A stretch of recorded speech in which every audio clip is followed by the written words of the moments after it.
আসসালামু আলাইকুম।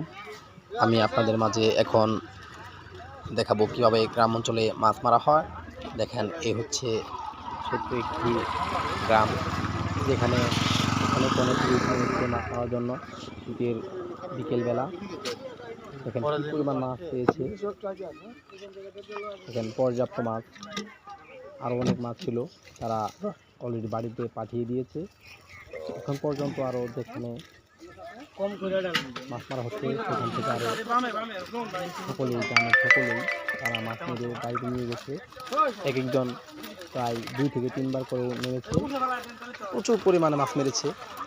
এক একজন না মারলেও ন্যূনতম 2-3 দিনের মাছ খাওয়ার জন্য যেটা হয় সেটা মেরেছে। দেখতেই পাচ্ছেন বিশাল বড় বড় শোল মাছ। দেখেন